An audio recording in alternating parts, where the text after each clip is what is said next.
isn't sharing the message is the app. Right, yeah. When I was in college, I had a professor actually tell us once, you know, some of the best engineers are actually pretty lazy. And you know, they basically just don't want to do boring and repetitive stuff, right? They'll go out of their way to not have to do something, right? And you know, as an 18-year-old, I actually was kind of inspired by that. So does anyone have kids? Yes?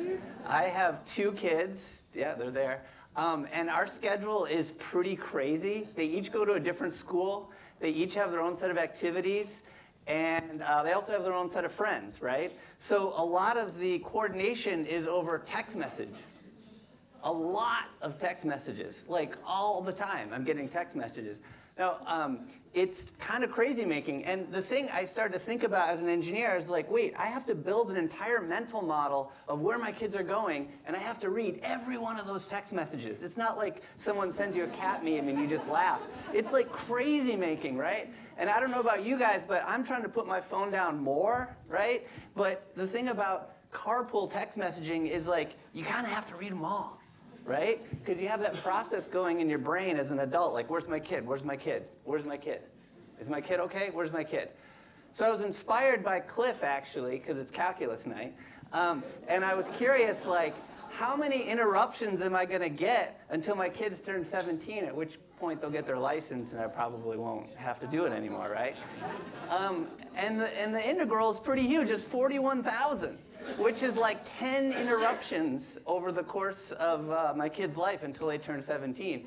So I thought to myself, like, okay, what's the job to be done here? What are we hiring text messaging to do? We hire it to communicate, right? But we also hire it to do other stuff like coordinate. And it's really bad at that job, actually.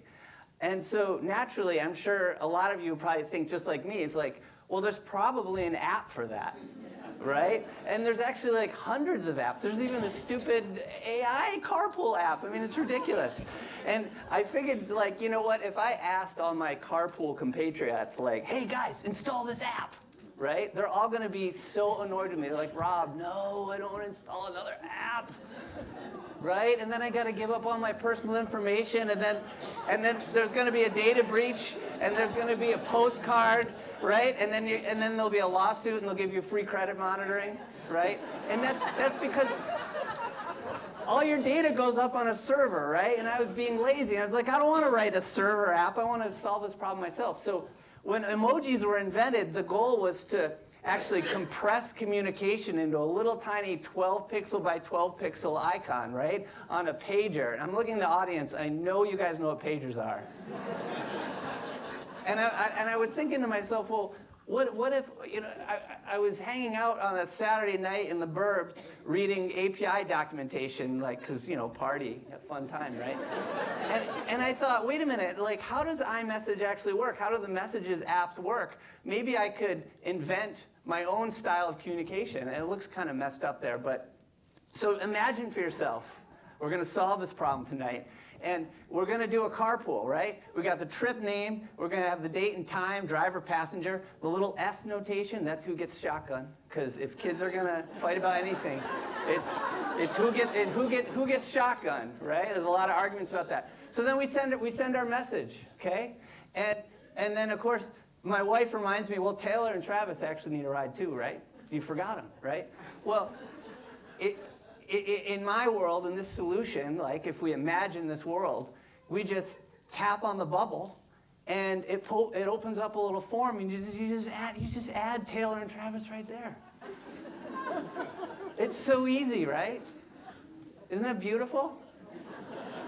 And then we hit send update, and it goes back into the conversation again, and everyone gets the update. Now, I know this looks really boring and stupid, but I just want to tell you that the difference here is that when I pick up the phone again, because I've been a lazy dad and haven't been paying attention to what's going on, I just have to read the last message in the conversation, right? And along the way, I had this great journey because I realized, wait, I can build this app and not have to have a server. So when Nick goes at 4:30 a.m. to go birding, because they're crazy and they do that kind of stuff, he sends this message out, right? And Sasha and Charlie are like, oh my God, seriously, we just did that like last week. But all that stuff is just stored on their phones. Isn't that neat? So I never had to build a server or anything. And I think the best way to describe it is like, when kids pass notes around in class, and they write a little update on the message, like, oh yeah, Charlie likes Sally, and they wrap it all up. And then they pass it to the next kid. Every kid gets the update, but the teacher, the server, never had to know anything about it. It's a secret. Now, I just want to say really quickly, since my kids are here, I love driving my kids around. I ride them on the bike, and it's the best. It's just the carpooling part, the coordinating part is what is kind of frustrating, right? So I had to go back and revisit the calculation, right? Like, what if it was a world where I didn't, I just had that one message, that one notation that our entire community used, and it's actually quite a bit. It's only 10,000 messages, right? So that's not bad. That's like a 70% reduction. And this slide is totally unnecessary, but I threw it in anyway because I'm so proud of it. As a product person, you think like, oh, I make something, I got to do all this marketing, and I got to tell people to use it. And I was like, you know what? I'm just going to start using this notation. I'm just going to start using it with my friends and my community, and it felt really great when people started using it.